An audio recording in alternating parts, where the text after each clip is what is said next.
and Hilda. In a lovely house in the forest, geologist Ish lives a peaceful life. One morning, he decides to visit the quarry to look for pyrite and ignores a call from his mother on his way out. Moments later, while he's working, a snake suddenly bites his hand before crawling away. Panicking, he takes out his phone, only to accidentally drop it down the hill. Next, he uses a knife to gain easier access and sucks the venom out. He rushes back to his house and drinks some water before collapsing on the bed, but then he becomes delirious. A few hours later, Ish hasn't moved and his hand is terribly swollen. He can hear someone knocking on the door and a helicopter outside, but he can't move or talk. In the evening, he crawls out of bed to get more water, but his movements are so clumsy that he spills it, so he has to suck it from the floor. Ish keeps calling for his mom, while on his phone a text arrives from her saying, "We love you." Many days later, Ish wakes up feeling better, and his hand is back to normal. He gets in his car after cleaning it, and it takes a few tries to start. Ish drives to town and is surprised to find the streets empty. Eventually, he stops the car when he discovers a rotting body on the ground. There are military cars everywhere, and more dead people inside other vehicles. On a road sign, he reads that there's been a global pandemic, and the US government has been suspended. As he freaks out, he gets back in his car and turns on the radio. The news reminds the public the virus is highly contagious and lethal, so everyone must stay inside. When he makes it to his family home, Ish is devastated to discover both his parents are dead. After taking a moment to cry, he buries his parents in the backyard with a kiss on the forehead as goodbye. After resting in his childhood bed, Ish keeps searching the town and finds dozens of bodies in the church. Then he picks up a bunch of supplies, including a gun, and drives to the bridge only to find it blocked. He screams in frustration before taking a different road to reach Las Vegas, which is also completely deserted. Searching the buildings is unsuccessful, so Ish decides to take a break in a jacuzzi. Later, he goes to a bar to get a drink and drops the glass when he's startled by a voice. These are Milton and Anne, who explain they're immune and got stuck here when it all started. Milton has recorded the announcement on his phone and shows it to Ish, who learns the virus is new and nobody knows where it came from. Vaccines were ineffective, and people were starting to panic on the streets. Eventually, the government lost control and the virus took over the nation. Suddenly, Ish admits that his parents had told him there was a new sickness around, but he hadn't thought it was this serious. Milton and Anne tell him all nations fell, so probably there are only a handful of survivors like them around the world.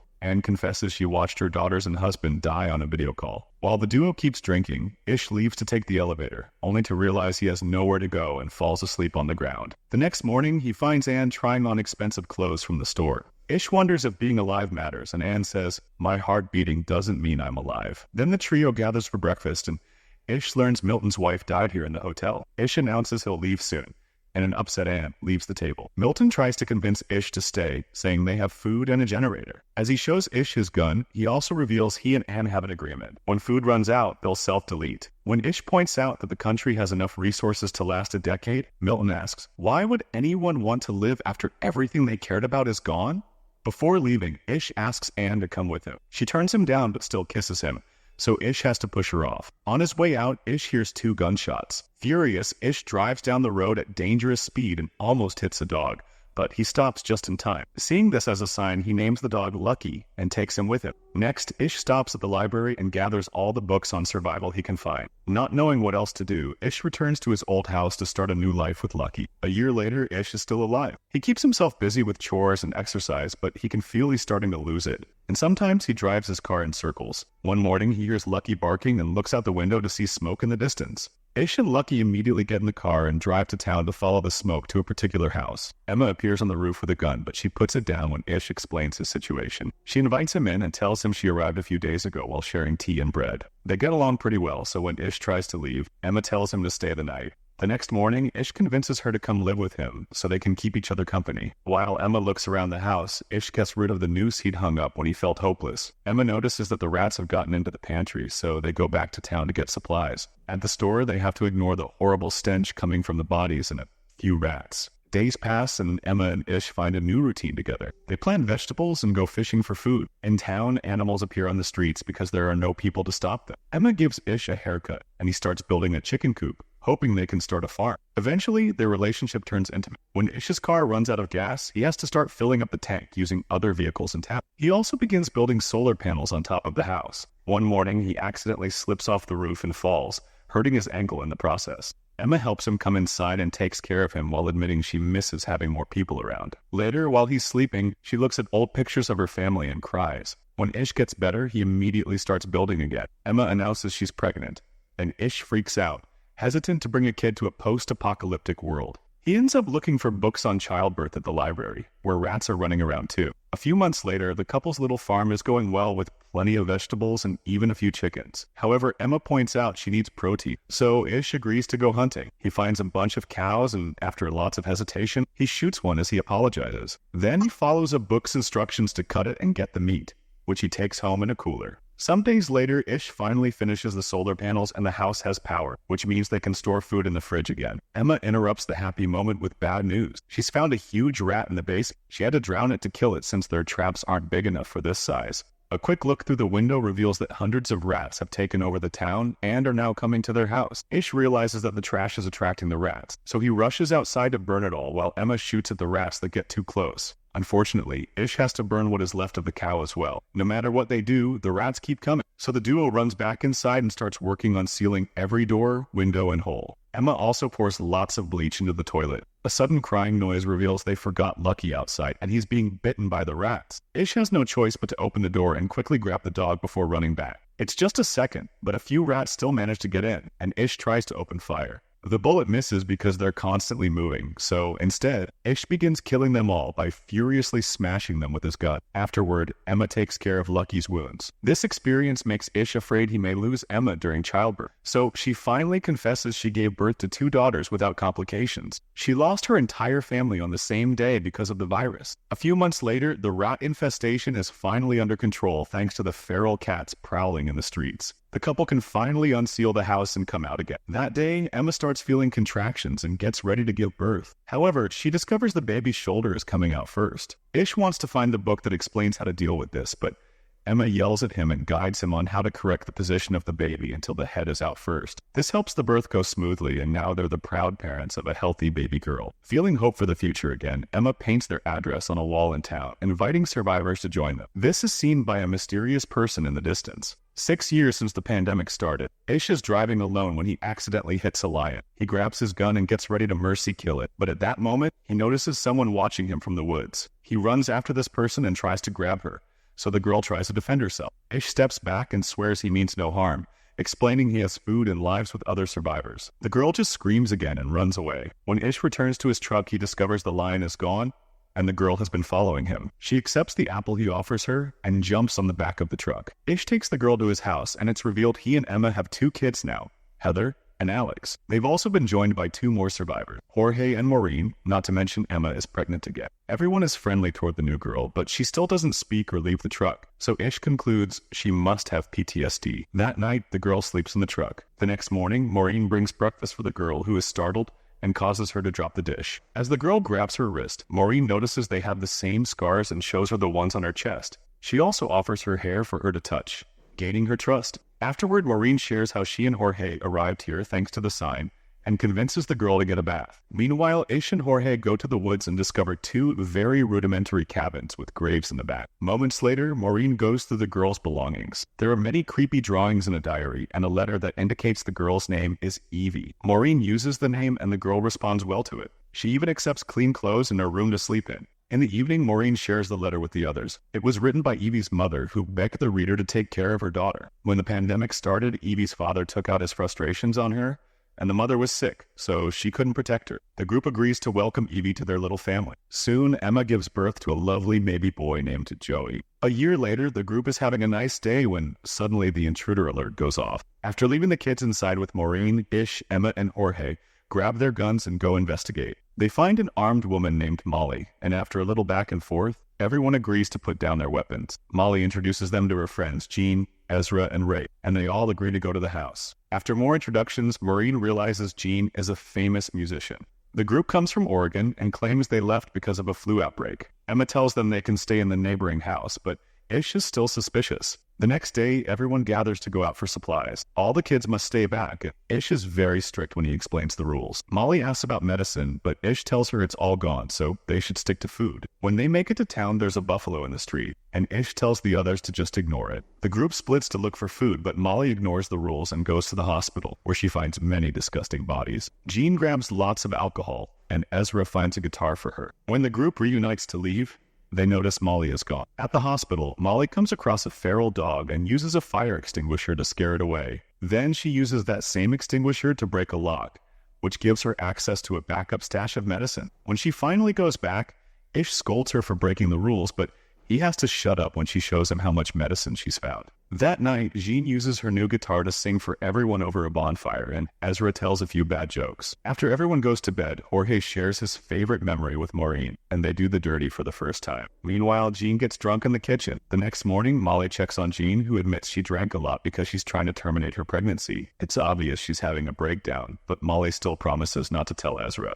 Time passes and the group continues to live peacefully. Jean's baby is born healthy and soon Maureen has her own child as well. 14 years after the start of the pandemic, everyone is still living together as a big family, and they celebrate Heather's birthday. Ish takes Joey to the library often, hoping to pass on his love for books. One afternoon, Ish and Joey notice that the wind is blowing pretty hard, and it begins to rain, so they hurry to return home. They make sure everyone is safe inside, only to discover Lucky is missing. Ish goes looking for him and is devastated to discover Lucky has been killed by a fallen tree. Emma soon joins him, and they cry together while clinging to the body. The next day, Lucky is buried in the garden. Later, Ish is watching the kids play when suddenly a mountain lion appears in the bushes. Ish tells the kids to run and jumps in to protect them, so the lion attacks him instead and begins mauling him. After so many years of silence, Evie begins yelling for help. Soon, the other adults manage to rescue Ish and rush him to the hospital. Molly is a doctor, so she guides the group to help her with the injuries. She has to give Ish CPR to stabilize him before she starts working on closing up all his wounds. Meanwhile, Emma goes to the woods and, when she finally finds the lion, shoots it multiple times as revenge. When Ish finally wakes up, Molly admits she isn't a full doctor, just a student who dropped out of college. However, Ish trusts her knowledge, and soon he's able to walk again, so he goes back to his family. By the 17th year of the pandemic, Joey has become an excelling fisher, and Ish is very proud of him, which makes Alex jealous. Rafe and Heather are old enough to go looking for supplies at Lowe, and while searching houses, they're confused by many things from the old world. They get along well and soon start dating. Eventually, both teens are eager to see more of the world, and after some discussion, their parents allow them to go. The teens fill a car with supplies and guns so they can be safe out there. Sometime later, Ezra notices that the plants are abnormally dry for this time of year. In the kitchen, Evie can't get water from the faucet and gets so nervous that she breaks the handle. A quick trip to the reservoir reveals that the water is gone because the area is going through a drought. The pipes are also rusted and broken because they haven't received any maintenance. If it doesn't rain soon, they only have a week left of water, and that's only if they begin to ration. At that moment, they see two vehicles passing by, so the group rushes back to the house in case these new people are dangerous. Minutes later, Charlie and Perry show up outside the gate with a canteen full of water as a peace offering. Charlie explains his group found a drill outside of Nevada, and since then, they've been drilling wells. They're willing to share this knowledge, so Emma finally opens the gate for them, and both groups share a meal together. Ish agrees to exchange all his spare fuel for a well, so after lunch, Charlie starts digging. The whole process will take around 72 hours. In the afternoon, Ish and Charlie go hunting together, and Ish is startled when Charlie suddenly shoots behind him just to kill an animal. Charlie explains he's a very good shooter because he's had lots of practice and not just on deer. Later, during dinner, Charlie shows off his scars and stares at Evie, who looks back with clear discomfort that Ish notices. The next morning, Ish tells Alex not to help Charlie with the drilling because he doesn't trust the man, but Alex thinks his father is being unfair and ignores him. Ish tries to share his concerns with Emma, who thinks he's just being paranoid. Sometime later, Charlie has a tough time breaking through a layer of rock, but after lots of effort, the drill goes through and the search for water continues. Ish has to watch how his family gets along with Charlie's group to the point they're all singing together. Upset and confused, Ish goes for a walk in the woods to clear his head, only to end up getting lost. That evening, Charlie shares his cigarettes with Jean, but she turns down the liquor. Charlie gets rather pushy and only backs off when Jorge comes out of the house. Meanwhile, Emma is worried about her husband and starts getting ready to go looking for him, but at that moment, Ish finally comes back. Emma scolds him for disappearing without a word, and Ish admits he's worried about what may happen if they find water. The next day, the drill finally goes deep enough, and water bursts out of the ground. While everyone celebrates, Ish tells Charlie to take the fuel and leave, but Charlie says he likes this place more than he thought. After the well is properly installed, they throw a party to celebrate, but Ish is still worried. Emma asks Perry where her group will go next, and Perry says she doesn't know because Charlie really likes it here. Later that night, Ish hears a woman screaming and looks around to discover Charlie coming out of Evie's cottage while his friend Silas is keeping watch. Charlie ignores Ish's concerns and returns to his RV, where Perry is mad at him too. At the same time, Ish goes to the cottage and finds Evie crying because Charlie took advantage of her. Ish's family gathers to discuss how to deal with Charlie. They don't think they can just send him away because he'll probably come back. so they have no choice but to kill him. An argument ensues since some people think it's self-defense, while others think it's murder. They decide to vote, and everyone says yes except for Jorge, who changes his vote when Maureen insists. Afterward, Ish goes looking for Charlie and asks him to leave. When Charlie refuses, the family surrounds him, and Ish hits Charlie's head with a hammer. Once Charlie falls, Ish continues to furiously smash his head until he's dead. Ezra has to stop Ish as he loses his mind and keeps repeating, "We had to." Then Ish tries to wash all the blood off the hammer, commenting on the irony that the blood belongs to the person who gave them water. Emma comforts Ish and tells him he did what he had to. The next morning, Charlie's body is thrown into the ocean. The family tells Perry that Charlie is gone, but she and her people are allowed to stay. Perry catches on to the real meaning and is actually relieved because she's another of Charlie's victims. Afterward, they inform the rest of the group that Charlie is gone.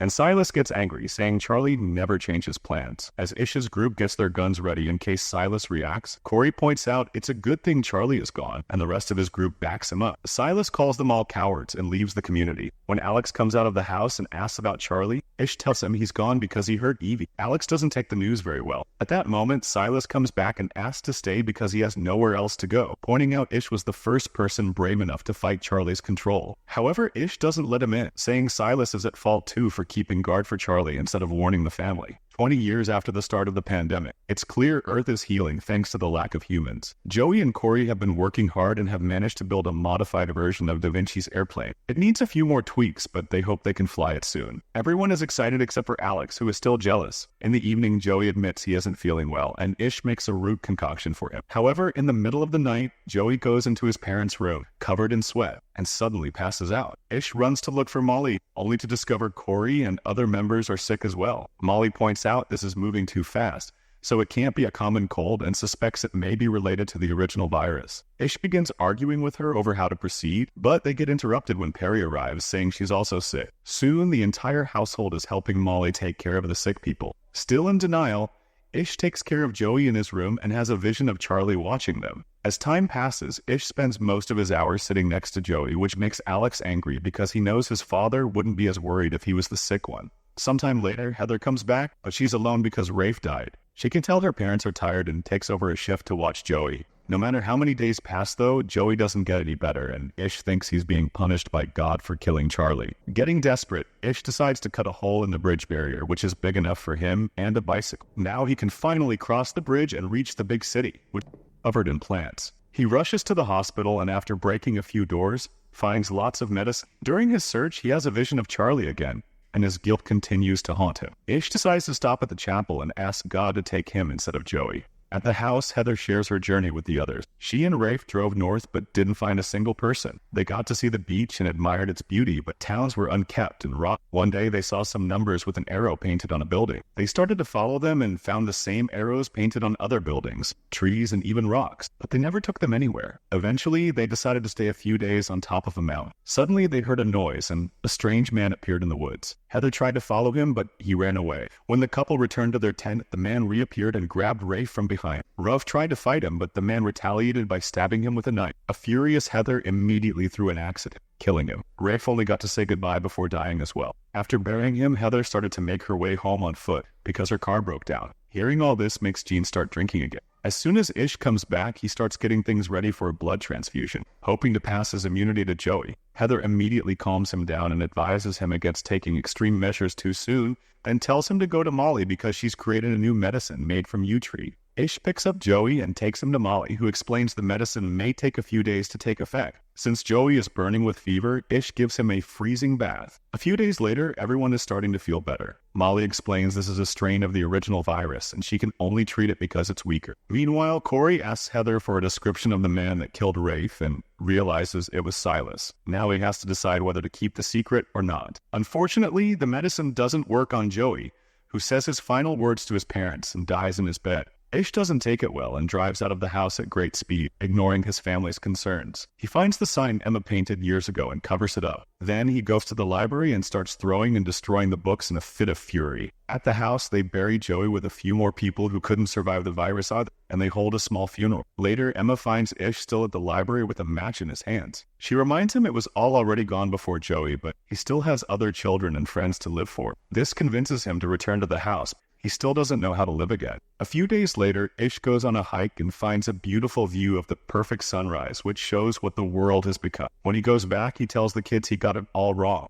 He's been trying to teach them lessons from the old world, but now they live in a different place. Ish announces they don't need him to teach them anymore because the world is their teacher now. A year later, Ish finally forces himself to enter Joey's room. While picking up all the unused things, he discovers Joey's diary. The boy had wanted to find more people even if Ish didn't agree, and he had started to design a diagram for a radio with its own antenna. Wanting to celebrate his son's legacy, Ish tells the others they have a new project to work on together. Eventually, the radio is finished and the antenna is installed on top of the house. The machine does work, but for now, nobody answers. Ish spends every waking hour trying every single frequency, hoping someone out there will eventually come through. One afternoon, Emma convinces him to take a break, and they join a baseball game the others are playing using random objects from the house. They have an afternoon full of fun, but Heather can't help wondering why a ball game has so many numbers. Ish explains that in the old world, everyone was hung up on statistics, measuring, and ranking everything. Hearing this causes Heather to remember the numbers with the arrow, and Ish realizes they're a frequency. The group rushes to the radio and tries Heather's numbers. After a few minutes of silence, they finally get an answer. There's a 77-member community less than 100 miles away